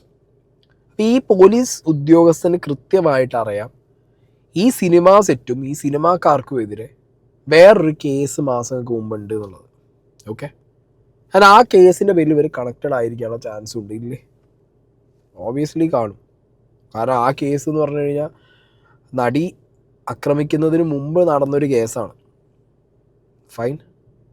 ആ ടൈമിൽ ഓബിയസ്ലി ആ ഒരു കേസുമായിട്ട് ബന്ധപ്പെടാൻ ചാൻസ് ഉണ്ട്. ഇനി അത് അന്ന് കേസ് കൊടുക്കാതെ പിന്നെ കേസ് കൊടുത്താണോ എന്നുള്ളൊരു എലമെൻറ്റ് ഓഫ് ഡൗട്ട് ഇതിനകത്ത് കിടക്കുന്നുണ്ട്. വാട്ട് എവർ ഇറ്റ് ഈസ്, ഇതാണ്. ഇനിയിപ്പോൾ അങ്ങനെ കൊടുത്തതാണെങ്കിലും, അങ്ങനെ കൊടുത്താന്ന് നിങ്ങൾ വിചാരിച്ചു, എന്നാലും ആ അസിസ്റ്റൻറ്റ് കമ്മീഷണറിന് അന്നത്തെ കേസ് ഓർമ്മ ഉണ്ടാവുമല്ലോ. അല്ലെങ്കിൽ ഈ കേസ് ഇപ്പം അത് കഴിഞ്ഞ് നടി ആക്രമിക്കപ്പെട്ടതിന് ശേഷം ഈ ലേഡി കേസ് കൊടുത്തതാണെന്നുണ്ടെങ്കിൽ ആ കേസും ഇദ്ദേഹത്തിന് ഓർമ്മ ഉണ്ടാവുമല്ലോ. ഞാൻ ഒരു കണക്ഷൻ ഞാൻ ആലോചിച്ചു നോക്കി. ഞാൻ അവിടെ വേണമെങ്കിൽ പി ടി തോമസ് പറഞ്ഞ ഒന്നുകൂടി വെച്ചരാം. ഞാനവിടെ ചെല്ലുന്നത് നിർമ്മാതാവ് ആൻഡോ ജോസഫിൻ്റെ കൂടെയാണ്. അവിടെ ലാലിൻ്റെ കുടുംബാംഗങ്ങളും ലാലും ഈ നടിയും ഉണ്ടായിരുന്നു. ഞങ്ങൾ എത്തുന്നതിന് തൊട്ട് മുമ്പാണ് തൃക്കാക്കര AC 3 പോലീസുകാരും അവിടെ വന്നിട്ടുള്ളത്. അപ്പോൾ ഇത്രയും ആളുകൾ അവിടെ ഉണ്ടായിരുന്നു. അപ്പോൾ ലാല് DGP ലോക്നാഥ് ബെഹ്റയെ വിളിച്ച് വിവരം 11 മണിക്ക് പറഞ്ഞിരുന്നു എന്ന് ലാല് ഞങ്ങളോട് പറഞ്ഞു. കൃത്യമായിട്ട് പി ടി ഇവിടെ പറയുന്നുണ്ട്, അവിടെ തൃക്കാക്കര AC ഉണ്ട്, സ്ഥലത്തുണ്ട്. അപ്പോൾ തൃക്കാക്കര ACക്ക് ഈ വിഷയം അറിയാം. ഇത് കഴിഞ്ഞിട്ടാണെങ്കിലാണ് ഇനിയിപ്പോൾ ആ കേസ് രജിസ്റ്റർ ചെയ്തിട്ടുണ്ടെങ്കിൽ ആ വിഷയം അറിയാം. അപ്പോൾ ഇതിലൊരു മോഡസ് എന്താണെങ്കിലും അവർക്ക് അറിയുമായിരിക്കുമല്ലോ അല്ലേ. പിന്നെ അന്വേഷണ ഉദ്യോഗസ്ഥർ വരുന്ന സമയത്ത് ഇതിനകത്ത് ഇങ്ങനെ, അതായത് ഈ സിനിമ സെറ്റിൽ ഇങ്ങനത്തെ സിമിലർ ആക്ടിവിറ്റീസ് എന്തെങ്കിലും, സ്ത്രീകൾക്കുള്ള അട്രോസിറ്റീസ് എന്തെങ്കിലും അവർക്കെതിരെ നടന്നിട്ടുണ്ടോ എന്നുള്ളതിനെക്കുറിച്ചൊരു അന്വേഷണം നടത്തിയതായിട്ട് എൻ്റെ അറിവിലെവിടെയില്ല. ഓക്കെ, ഇനി ഇതിനകത്തുള്ളത് എന്താ വെച്ചാൽ ഈ പ്രൊഡക്ഷൻ കൺട്രോളർ അനൂപ്, ഇതിൽ ജീൻ പോൾ ലാലിനെതിരെ ശ്രീനാഥ് വാസിക്കെതിരെ പ്രൊഡക്ഷൻ കൺട്രോളർ അനൂപ് എന്നൊക്കെ പറഞ്ഞ പേരുകളുണ്ട്. ഇതിൽ പ്രൊഡക്ഷൻ കൺട്രോളർ അനൂപ്, ഈ പേര് എനിക്ക് ഭയങ്കര സ്ട്രൈക്കിങ്ങാണ്. അപ്പോൾ ഇയാൾക്കെതിരെയും കേസുണ്ട്. ഇയാളെ പേരായിരുന്നു ആദ്യം ഈ നടി വണ്ടി ആവശ്യപ്പെട്ടത് ഈ വ്യക്തിയോടായിരുന്നു, ഈ അനൂപിനോടായിരുന്നു എന്നുള്ളത് ഈ വണ്ടി പറഞ്ഞയച്ച മനോജ് കാരന്തൂർ എന്ന് പറഞ്ഞ വ്യക്തി ഒരു ബൈറ്റ് മീഡിയയ്ക്ക് കൊടുത്തപ്പോൾ പറഞ്ഞിട്ടുണ്ടായിരുന്നത്. സ്ഥലത്തുണ്ടായിരുന്നു, ഞാൻ എറണാകുളത്തുണ്ടായിരുന്നു. ഞാനാണ് ഇവിടുന്ന് വണ്ടി ലൊക്കേഷൻ സെറ്റിൽ നിന്ന് പുറപ്പെടുമ്പോൾ സെറ്റിലല്ല, സത്യത്തിൽ അവര് വീട്ടിലായിരുന്നു. അവര് പറയുന്നത് എന്താ വെച്ചാൽ അവർക്ക് ഇന്ന് വണ്ടി വിട്ടാൽ, ഞാനും ഈ എക്സിക്യൂട്ടീവ് പ്രൊഡ്യൂസർ അനൂപായിട്ടാണ് ഇവർ സംസാരിച്ചത്. ഞാനായിട്ടില്ല സംസാരിച്ചത്. വണ്ടി വിട്ടുകൊടുക്കാൻ പറയുന്നത് ഈ അനൂപ് എന്ന് പറഞ്ഞ ആളാണ്. ഈ അനൂപ് പറഞ്ഞു വണ്ടി വിട്ടുകൊടുക്കാൻ ഒരു 4 മണിയാകുമ്പോൾ എന്നോട് പറഞ്ഞു. 4:30 ആകുമ്പോൾ വണ്ടി ഞാൻ ഇവിടുന്ന് വിടുകയും ചെയ്തു. ഈ അവർ വീട്ടിൽ നിന്ന് അവർ പുറപ്പെടുന്ന സമയത്ത് സാധാരണ എന്തെങ്കിലും കാരണം എന്നെ അനൂപിനെ ആരെങ്കിലും വിളിക്കില്ല. അത് യാത്ര ചെയ്ത് അവർ 5, 8, 10 പ്രാവശ്യം ഈ പടത്തിന് വേണ്ടി ഞാൻ വണ്ടി അയക്കുകയും അവർ പല സമയങ്ങളിൽ വരികയും ചെയ്യുന്നുണ്ട്. കേട്ടല്ലോ, ഈ അനൂപ് എന്ന് പറഞ്ഞിട്ടുള്ള വ്യക്തി ആണ് ഈ മനോജ് കാരന്തൂറിനെ വിളിച്ച് വണ്ടി ആവശ്യപ്പെട്ടത്. അനൂപാണ് ഈ പറഞ്ഞ നടിക്ക് വണ്ടി വേണമെന്ന് പറഞ്ഞ് നടി വിളിച്ചതെന്നാണ് പറയുന്നത്. ഈ അനൂപാണ് വണ്ടി ആർക്ക് കണക്ട് ചെയ്ത് കൊടുക്കുന്നത്? നടിക്ക് കണക്ട് ചെയ്ത് കൊടുക്കുന്നത്. ഇത് ഈ മനോജ് വണ്ടി അയച്ചു കൊടുത്ത, കൊച്ചിയിൽ നിന്ന് തൃശ്ശൂരിലേക്ക് വണ്ടി അയച്ചു കൊടുത്ത മനോജ് കാരന്തൂർ കൃത്യമായിട്ട് ഈ അനൂപിനെ പറയുന്നുണ്ട്. ഇതേ അനൂപ് ആ കേസിലും ഉണ്ടായിരുന്നു. ഓക്കെ, ജീൻ പോളിനെതിരെ വന്ന കേസിലും ഈ അനൂപ് ഉണ്ടായിരുന്നു. ഇനി അടുത്ത കേട്ടോ, ഇത് ലാല് പറയുന്നതാ. ഈ ദിവസം ഈ സംഭവം നടക്കുന്നതിന്റെ തലേ ദിവസം ഈ കുട്ടി ഞങ്ങളുടെ പടത്തിന്റെ എക്സിക്യൂട്ടീവ് പ്രൊഡ്യൂസറായ അനൂപിനെ വിളിച്ചിരുന്നു. അനൂപിനെ വിളിച്ചിട്ട് പറഞ്ഞു, എനിക്കിങ്ങനെ തൃശ്ശൂരിൽ നിന്ന് ഒന്ന് രമ്യ നമ്പീശിന്റെ വീട്ടിൽ പോകേണ്ട ആവശ്യമുണ്ട്, ഒരു വണ്ടി ഒന്ന് അറേഞ്ച് ചെയ്ത് തരാൻ പറ്റുമോടാ എന്ന് ചോദിച്ചു. ഈ വണ്ടി അവിടെ ചെന്ന് കഴിഞ്ഞിട്ട് അവിടെ നിന്ന് വരാൻ പോകുന്നത് ഈ കുട്ടി ഒറ്റക്കാണോ, അമ്മയെ കൂട്ടിയിട്ടാണോ, സഹോദരനെ കൂട്ടിയിട്ടാണോ നമുക്കറിയില്ല. നമ്മളൊരു വണ്ടി വിട്ടുകൊടുക്കാൻ പറഞ്ഞ് വിട്ടു. ഈ വണ്ടി അവിടെ നിന്ന് പുറപ്പെട്ടതിന് ശേഷം ഇവിടെ നിന്ന് 3, 4 പ്രാവശ്യം ഫോൺ ചെയ്തിരിക്കുന്നു. എന്റെ എക്സിക്യൂട്ടീവ് പ്രൊഡ്യൂസർ വിളിച്ച് അന്വേഷിച്ചിട്ടുണ്ട്, എവിടെ എത്തി, സേഫ് ആണോ എന്ന് അന്വേഷിച്ചിരിക്കുന്നു. അത് അങ്കമാലിക്കൊക്കെ വളരെ മുമ്പാണ്. പിന്നെ എന്റെ ഒരു കോബ്രദർ ഉണ്ട്, എന്റെ അകത്ത് ക്യാഷായിട്ട് വർക്ക് ചെയ്യുന്നത്, അദ്ദേഹം 3 പ്രാവശ്യം വിളിച്ചിരിക്കുന്നു, ഡ്രൈവറേയോ അല്ല. ഇതിലും അനൂപുണ്ട്, കൃത്യമായിട്ട് ലാല് പറയുന്നുണ്ട്. അനൂപിനെ വിളിച്ച് പറഞ്ഞു, അനൂപ് വിളിച്ച് ചോദിച്ചു, അനൂപ് വണ്ടി റെഡിയാക്കി കൊടുത്തു. അപ്പം ഞാൻ പറയുന്നത് ഇതിൽ ഇപ്പോൾ ഈ അനൂപ് ചെയ്തു അല്ലെങ്കിൽ അനൂപ് ഇതിൻ്റെ ഭാഗമാണെന്നൊന്നുമല്ല കേട്ടോ ഞാൻ പറയുന്നത്. ഞാൻ പറയുന്നത് ഇത്രയേ ഉള്ളൂ, അവിടെ ഒരു കേസുണ്ട്. ആ കേസിൽ ഒരു സ്ത്രീയെ അപമാനിച്ചു, ലൈംഗിക ചുവയോടെ സംസാരിച്ചു, ചീത്ത പറഞ്ഞു, പൈസ കൊടുത്തില്ല, അങ്ങനത്തെ ഒരു കൈൻഡ് ഓഫ് കേസാണത്. ഓക്കെ, അവരെ വിളിച്ചു വരുത്തി അവരെ ആക്ഷേപിച്ചു വിട്ടു, അധിക്ഷേപിച്ചു വിട്ടു എന്നുള്ളൊരു കേസ്. ആ കേസിലുള്ള ആളുകൾ തന്നെ ഈ കേസിലേക്ക് കണക്ട് ചെയ്ത് വെച്ചാലോ അല്ലെങ്കിൽ സംശയമല്ല ചോദ്യം ചെയ്യാൻ, ജസ്റ്റ് ഒന്ന് ഒരു എൻക്വയറി നടത്തി വിടാനെങ്കിലും പറ്റുന്ന സ്കീം പരിപാടികൾ ഇതിൻ്റെ ഈ പാസ്റ്റ് എടുത്ത് നോക്കിയാൽ കിട്ടുമായിരുന്നു പോലീസിന്. അൺഫോർച്യുനേറ്റ്ലി ചെയ്തോ ഇല്ലേ എന്നുള്ളതിനെ കുറിച്ചൊരു ഐഡിയ ഇല്ല. ഓക്കെ, ഇനി ഈ ഒരു പെർട്ടിക്കുലർ കേസിൻ്റെ, അതായത് ലാലിൻ്റെ മകനെതിരെയും ഈ ബാക്കിയുള്ളവർക്കെതിരെയും വന്ന കേസിൻ്റെ ബാക്കി ഫർദർ പ്രൊസീഡിങ്സ് നോക്കിക്കഴിഞ്ഞാൽ ഈ കേസ് ഒത്തുതീർപ്പിലേക്കാണ് പോയത്. ഓക്കെ, ഒത്തുതീർപ്പിലേക്ക് പോയി. അതായത് ഈ കേസ് കൊടുത്ത ഈ ലേഡിക്ക് പിന്നെ ഈ കേസ് ഒത്തുതീർപ്പാക്കണം എന്നുള്ള രീതിക്ക് ഈ ലേഡി കോടതിയുമായിട്ട് സമീപിക്കുകയും പോലീസ് അതിന് പറ്റില്ല എന്ന് പറയും. പിന്നെ ആ കേസിൻ്റെ വഴി നമുക്കറിയാലോ എന്താ സംഭവിച്ചിട്ടുണ്ടാവുക എന്നുള്ളത്. അതങ്ങനെയോട് പോയി. ജീൻ പോൾ ലാൽ പ്രതിയായ കേസ് ഒത്തുതീർപ്പിലേക്ക് പോകുന്നു എന്നുള്ള വാർത്തയാണ്. ജീൻ പോൾ ലാൽ തന്നെ അപമാനിച്ച ജീൻ പോൾ ലാലും അതുപോലെ തന്നെ നടനായ ശ്രീനാഥ് ഭാസിയും അടക്കമുള്ളവർ ഹണി ബി 2 എന്ന ചിത്രത്തിന്റെ ലൊക്കേഷനിൽ വെച്ച് തന്നോട് മോശമായി സംസാരിച്ചെന്നും തനിക്ക് പറഞ്ഞുറപ്പിച്ചിരുന്ന പ്രതിഫലം നൽകാൻ തയ്യാറായില്ല എന്നും കാട്ടിക്കൊണ്ട് യുവ നടി പോലീസിൽ പരാതി നൽകിയിരുന്നു. എന്നാൽ ഇതുമായി ബന്ധപ്പെട്ട് ജീൻ പോൾ ലാൽ മുൻകൂർ ജാമ്യാപേക്ഷ എറണാകുളം അഡീഷണൽ ജില്ലാ കോടതിയിൽ സമർപ്പിക്കുകയും ചെയ്തിരുന്നു. എന്നാൽ ഇപ്പോൾ കേസുമായി ബന്ധപ്പെട്ട് ജീൻ പോളിന്റെ ജാമ്യാപേക്ഷയിൽ കോടതി വിധി പറയാനിരിക്കെ പരാതിക്കാരിയായ നടിയുടെ സത്യവാങ്മൂലം ഇപ്പോൾ കോടതിയിൽ എത്തിയിരിക്കുകയാണ്. സത്യവാങ്മൂലം അനുസരിച്ച് കേസുമായി മുന്നോട്ട് പോകാൻ താല്പര്യമില്ല എന്ന് തന്നെയാണ് നടി പറഞ്ഞിരിക്കുന്നത്. മാത്രമല്ല മധ്യസ്ഥ ചർച്ചയിലെ പ്രശ്നങ്ങളെല്ലാം പരിഹരിച്ചുവെന്നും ജീൻ പോൾ ലാലും അതുപോലെ ജീൻ പോൾ ലാലിനൊപ്പം ശ്രീനാഥ് ഭാസിയും മറ്റു 2 സിനിമാ പ്രവർത്തകരും ഉണ്ടായിരുന്നു. ഇവരടക്കമുള്ളവർക്കെതിരെ ഇപ്പോൾ തനിക്ക് ഒരു പരാതിയും ഇല്ല എന്നും കാട്ടിക്കൊണ്ട് സത്യവാങ്മൂലം അഭിഭാഷകൻ മുഖേന യുവ നടി ഇപ്പോൾ എറണാകുളം അഡീഷണൽ ജില്ലാ കോടതിയിൽ സമർപ്പിച്ചിരിക്കുകയാണ്. അതുകൊണ്ട് ഈ സത്യവാങ്മൂലം അനുസരിച്ച് കോടതിയുടെ ഒരു ഉത്തരവുണ്ടായാൽ ഒരു പക്ഷേ ജീൻ പോൾ ലാലിനെതിരായ കേസ് അസാധുവാക്കപ്പെടും. അതൊരു ഒത്തുതീർപ്പിലേക്ക് നീങ്ങുന്ന സ്ഥിതിവിശേഷമാണ് ഇപ്പോൾ ഉള്ളത്. കേസ് ഒരു കാരണവശാലും ഒത്തുതീർപ്പാക്കാൻ കഴിയില്ല എന്നുള്ളത് തന്നെയാണ് ഇന്ന് പോലീസ് നിലപാട് കോടതി അറിയിച്ചിട്ടില്ല. അല്പസമയത്തിനുള്ളിൽ കോടതി കേസ് പരിഗണിക്കുമെന്നാണ് കരുതുന്നത്. കഴിഞ്ഞ ആഴ്ച ഈ പ്രതികളുടെ, അതായത് ജീൻ പോളിനെ അടക്കം 4 പ്രതികളുടെ മുൻകൂർ ജാമ്യാപേക്ഷ കോടതി പരിഗണിച്ചിരുന്നു. അന്ന് വാദത്തിനിടെയാണ് നടിക്ക് പരാതിയില്ല, അതായത് പരാതിക്കാരിക്ക് എതിർപ്പില്ല കേസ് ഒത്തുതീർപ്പാക്കാൻ എന്ന് പ്രതിഭാഗം കോടതി അറിയിച്ചത്. പക്ഷേ പ്രധാനമായും ഈ കേസിൽ നടിയുടെ പരാതികൾ 3 എണ്ണമായിരുന്നു. അതായത് സിനിമയിൽ അഭിനയിച്ചതിന് പ്രതിഫലം നൽകിയില്ല, പ്രതിഫലം ചോദിച്ചപ്പോൾ അശ്ലീല പദപ്രയോഗങ്ങൾ നടത്തി, ഇതുകൂടാതെ തന്റെ മട്ടിൽ മറ്റൊരു സ്ത്രീയുടെ ശരീരഭാഗങ്ങൾ സിനിമയിൽ ചിത്രീകരിക്കുകയും ചെയ്തു. ഈ 3 കാര്യങ്ങളിൽ പ്രതിഫലത്തിന്റെ കാര്യം വേണമെങ്കിൽ ഒത്തുതീർക്കാവുന്നതാണ് എന്ന് പോലീസ് ഇതിൽ അറിയിക്കുന്നുണ്ട് എന്നാണ് സൂചന. പക്ഷേ അങ്ങനെ പ്രതിഫലത്തിനെ സംബന്ധിച്ച പരാതി ഒത്തുതീർപ്പാക്കിയാലും കേസ് പിൻവലിക്കാൻ, കേസ് ഒഴിവാക്കി. കേട്ടല്ലോ, ആ കേസ് ഇതേപോലെ ഒത്തുതീർപ്പായോ എന്നുള്ളതാണ് എൻ്റെ ഡൗട്ട്. കേസിൻ്റെ ഫർദർ സാധനങ്ങൾ അന്വേഷിക്കേണ്ടിയിരിക്കുന്നു. എന്താണെങ്കിലും ഇതാണ് നമുക്ക് ന്യൂസിൽ നിന്ന് കിട്ടിയ ഇൻഫർമേഷൻ. പോലീസുകാർ ഒത്തുതീർപ്പാക്കാൻ പറ്റില്ല എന്നൊക്കെ പറയുന്നുണ്ട്. പക്ഷേ ആ ലേഡിക്ക് കേസില്ല, അവർ ഒത്തുതീർപ്പാക്കുക എന്ന് പറഞ്ഞ് കോടതിയിൽ കൊടുത്തു കഴിഞ്ഞാൽ പിന്നെ അതിന് വേറെ ഇല്ല, ഫർദർ പ്രൊസീഡിങ്സ് വരാൻ ഒരു ചാൻസും ഞാൻ കാണുന്നില്ല. ഈ വിഷയത്തിൽ ലാല് മീഡിയനോട് അന്ന് പറഞ്ഞത് എന്താണെന്ന് വെച്ച് കഴിഞ്ഞാൽ, ഈ കുട്ടി ആദ്യമായിട്ട് സിനിമയിൽ അഭിനയിക്കാൻ വന്ന കുട്ടിയാണ്. 50,000 രൂപേൻ്റെ ഇതിന് കൂടുതലാണ്. ഇതിനെ സെറ്റിലേക്ക് വിളിച്ചു വരുത്തിയതിനു ശേഷം ഈ കുട്ടി പല രീതിയിലുള്ള ബുദ്ധിമുട്ടുകൾ അവർക്ക് ഉണ്ടാക്കിയതിനെ തുടർന്ന് ലാൽ തന്നെയാണ് പറഞ്ഞത് 50,000 ഉറുപ്പിക കൊടുക്കേണ്ട, ഒന്നും കൊടുക്കേണ്ട, പറഞ്ഞേക്കുക കുട്ടീനെ എന്ന് പറഞ്ഞു എന്നുള്ളതായിരുന്നു ലാലിൻ്റെ വേർഷൻ.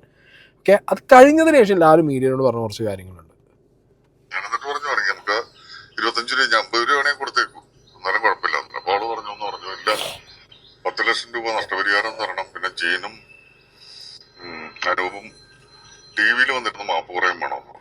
പോയി പള്ളി പറഞ്ഞാൽ മതി, കാരണം പൈസ കൊടുക്കാൻ ഉദ്ദേശമില്ല, കേസാണെങ്കിൽ കേസ് പോട്ടെ, കുഴപ്പമില്ല. ഇതാണ് അതിനകത്ത് സംഭവിച്ചിരിക്കുന്നത്. പിന്നെ ഈ സമയത്ത് ഈ പറഞ്ഞ പോലെ നനഞ്ഞെടുത്ത് കുഴിക്കുക എന്ന് പറഞ്ഞ പോലെ ഈ ഒരു അവസ്ഥയിൽ എന്ത് പറഞ്ഞാലും അത് വലിയ പ്രശ്നമായിരിക്കും, അത് ഏറ്റെടുക്കും എന്നുള്ള തോന്നലുകൊണ്ടിട്ടുള്ള ഒരു കാര്യമാണ്. അങ്ങനെ നടക്കട്ടെ.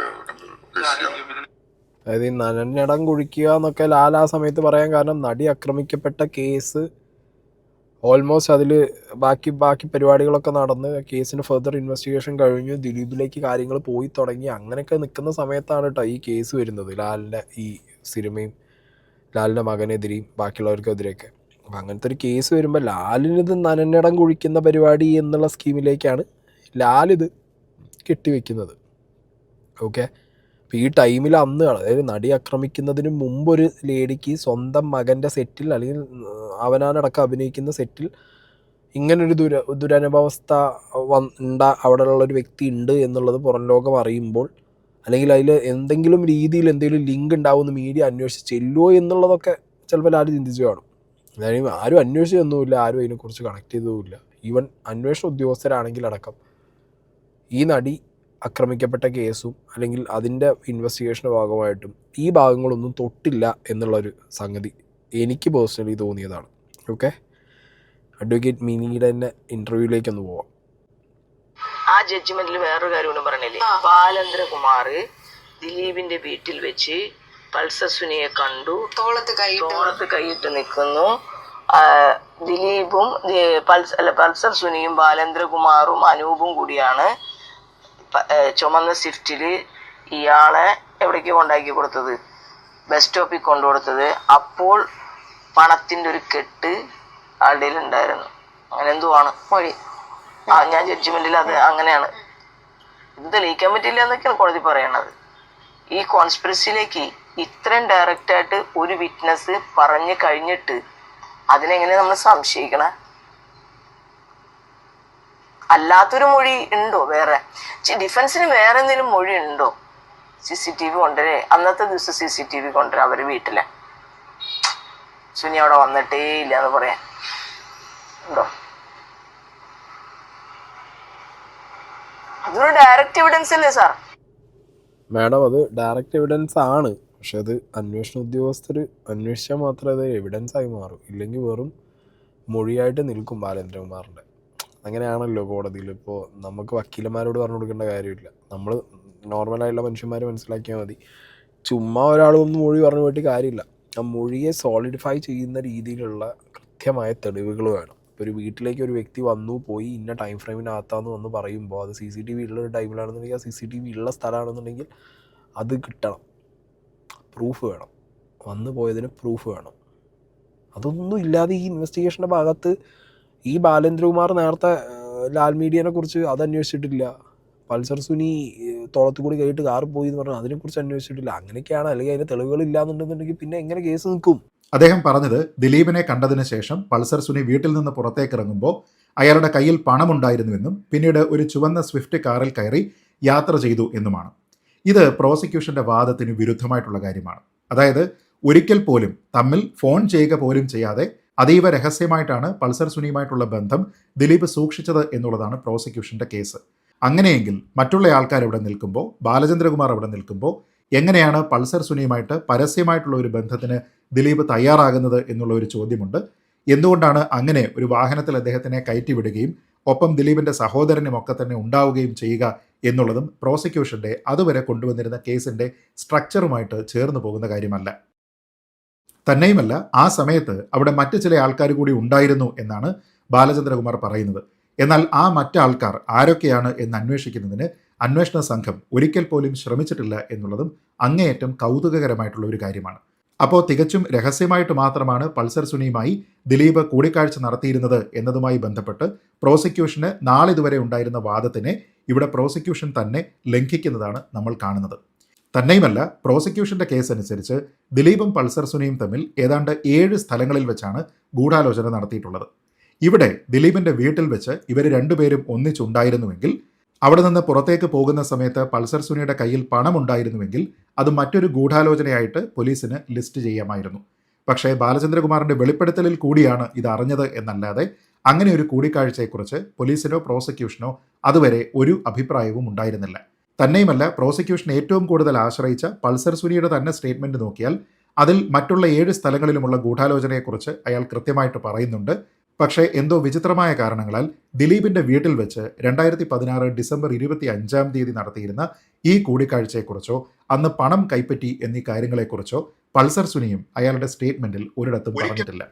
കേട്ടല്ലോ, ശ്രീജിത്ത് പണിക്കർ പറഞ്ഞതാണ് ഇതിൽ കറക്റ്റ് സാധനം. അതായത് കോടതിയിലൊരു സാധനം നിൽക്കണം എന്നുണ്ടെങ്കിൽ ചുമ്മാ വന്നിരുന്ന് മീഡിയൻ്റെ മുന്നിൽ നമ്മൾ ഓക്കെ ഇന്ന തെളിവുകൾ നമ്മൾ കോടതിയിൽ കൊടുത്തു, അത് നിങ്ങൾ കൊടുത്ത തെളിവുകൾ എന്നാണെന്ന് നിങ്ങൾ പറയുന്നത്. ആ തെളിവുകൾ കൊടുത്ത നിങ്ങൾക്ക് അത് തെളിവായിട്ടും അല്ലെങ്കിൽ ഈ കേസ് ജയിക്കാൻ മാത്രം പാകത്തിലുള്ള ടൂൾസായിട്ടും തോന്നിയിരിക്കുക. പക്ഷെ വെരി അൺഫോർച്ചുനേറ്റ്ലി പ്രോസിക്യൂഷൻ ഇത് ജയിക്കാനുള്ള ടൂളാണെന്നുണ്ടെങ്കിൽ അതേ ടൂള് പൊട്ടിക്കുക എന്നുള്ള പരിപാടിയായിട്ട് അപ്പുറത്ത് വേറെ ടീം നിൽക്കുന്നുണ്ടല്ലോ. പ്രതിഭാഗത്തിന് ശരിക്കും നിങ്ങൾ വെച്ചു കൊടുത്ത ഓരോ എവിഡൻസുകളും പോലീസ് അന്വേഷണത്തിൽ അതിന് എവിഡൻസ് ഒന്നും വെക്കാതെ ഇത് ഒരു വെർബൽ ആയിട്ട് ഇങ്ങനെ നിൽക്കുന്ന സാധനങ്ങൾ മാത്രമായിട്ടാണ് നിൽക്കുന്നത് എന്നുള്ള രീതിയിൽ കോടതിയിൽ പൊളിച്ചു കളയാൻ പറ്റി. അതുകൊണ്ട് കേസ് കൂട്ടി.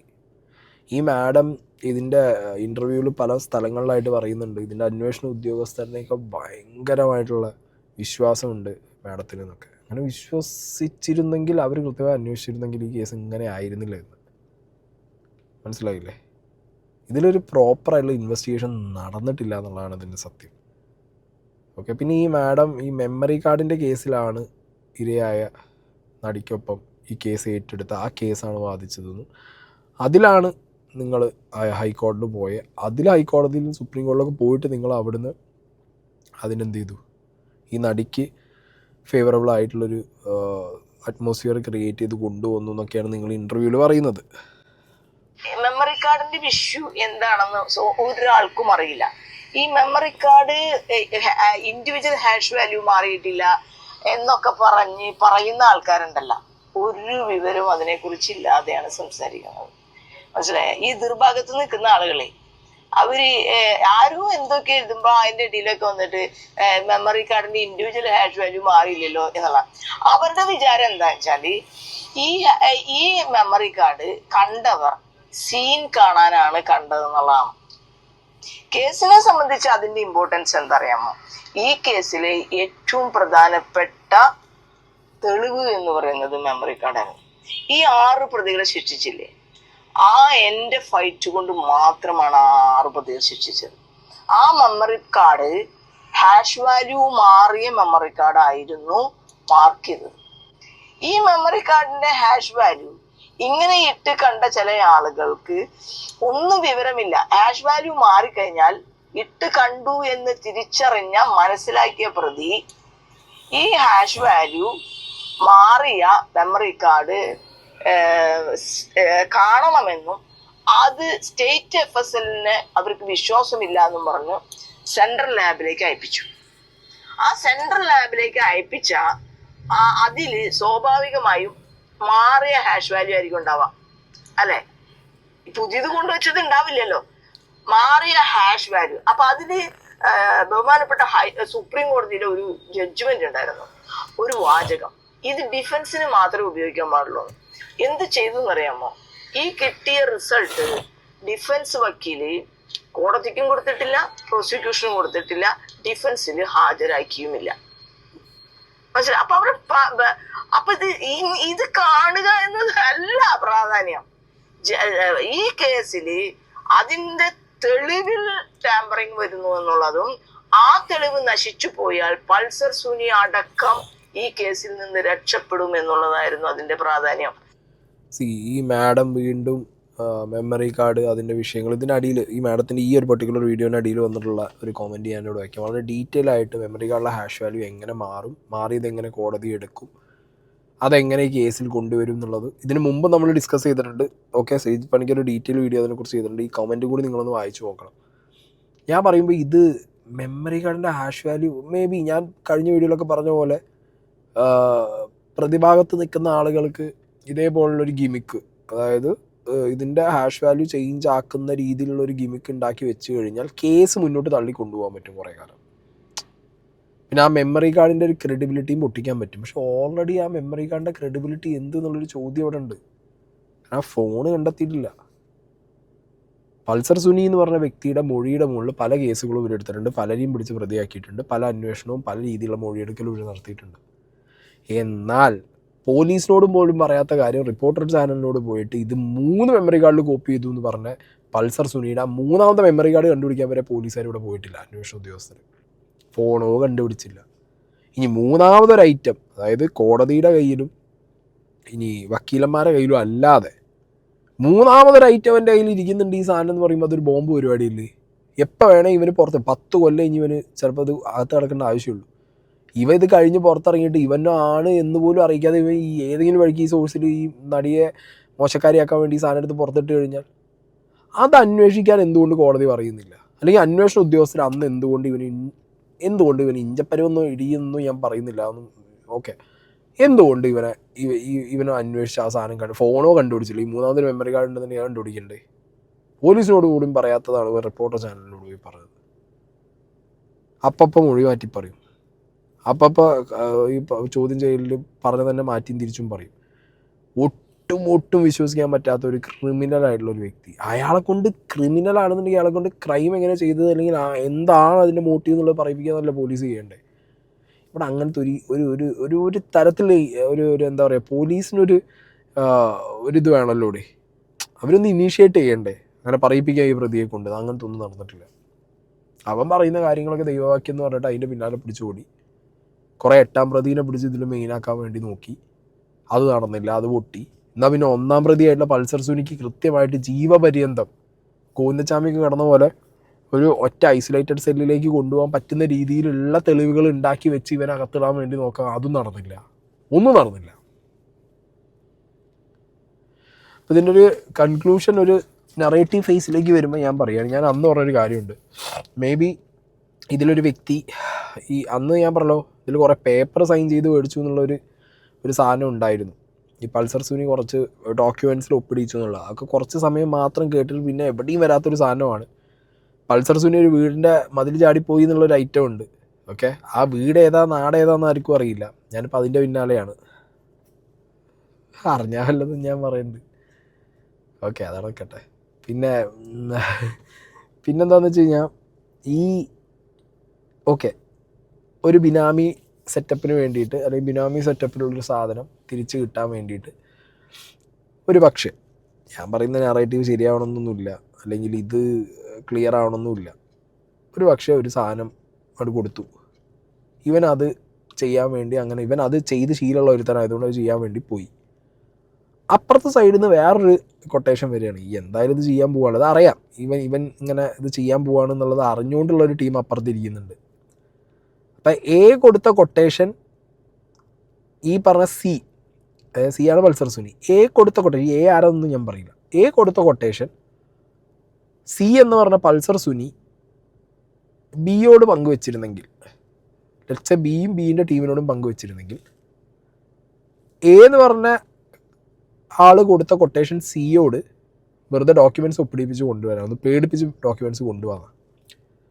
സി ഇത് ബിയോട് പറഞ്ഞുകൊണ്ട് ബി ഇതിൻ്റെ മുകളിൽ ഡബിൾ ഗെയിം കളിച്ച് എന്താണെങ്കിലും ഈ ഒപ്പിടിപ്പിക്കാൻ പോകല്ലേ, കൂട്ടത്തു കൂടി എൻ്റെ സ്ഥിരം പരിപാടി കൂടി ചെയ്യ്, എന്നിട്ട് അതിൻ്റെ കാര്യങ്ങൾ എടുത്തു വെച്ചോ, വരുമ്പോൾ എല്ലാം കൂടി എൻ്റെ തലയിൽ വെച്ച് കൊടുക്കാം. പിന്നെ എയും നമ്മളൊക്കെ നല്ല കണക്ഷൻ ആയതുകൊണ്ട് എ എപ്പോൾ വേണമെങ്കിലും പൂട്ടാൻ വേണ്ടി ഒരു സാധനം കയ്യിലിരിക്കട്ടെ.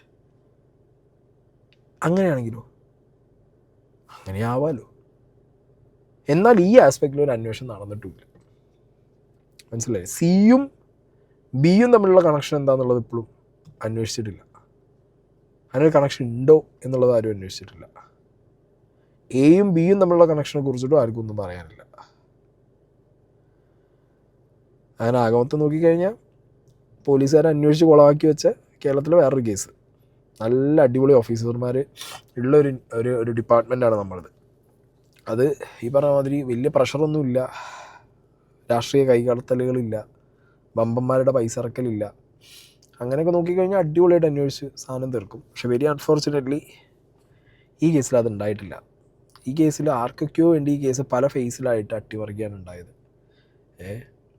എന്താണെങ്കിലും ഇനി അപ്പീലൊക്കെ ആയിട്ട് മുകളിലോട്ട് പോകുമ്പോൾ റീഇൻവെസ്റ്റിഗേഷൻ വരുമോ ഇല്ലയോ നമുക്ക് നോക്കാം. ഇനി എത്ര റീഇൻവെസ്റ്റിഗേഷൻ വന്നാലും ഈ ഒരു പെർട്ടിക്കുലർ കേസിലെ മേജർ തെളിവുകളൊക്കെ പ്രൈമ ഫേസിൽ തന്നെ ഇഗ്നോർ ചെയ്യപ്പെട്ടിട്ടുണ്ട്, മനഃപൂർവ്വം ഒഴിവാക്കി വിട്ടിട്ടുണ്ട്. ആ തെളിവുകളൊക്കെ ഇനി കണ്ടുപിടിക്കുക അല്ലെങ്കിൽ ഇനി അതൊക്കെ ഉണ്ടാക്കിയെടുക്കുക എന്ന് പറഞ്ഞു കഴിഞ്ഞാൽ നടക്കുന്ന പരിപാടിയില്ല. അപ്പോൾ പാടാണ്.